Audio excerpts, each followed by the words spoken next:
মাগো, আমায় ছুটি দিতে বল।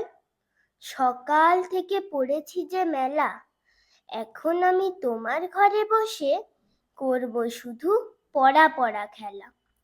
তুমি বলছো দুপুর এখন সবে, না হয় যেন সত্যি হলো তাই। একদিনও কি দুপুর বেলা হলে বিকেল হলো মনে করতে নাই? আমি তো বেশ ভাবতে পারি মনে।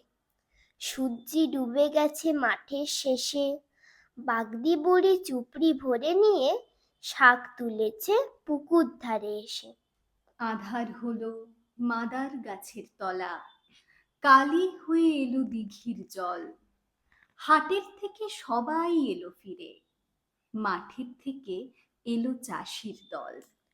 মনে কর না উঠল সাঁঝের তারা, মনে কর না সন্ধে হলো যেন।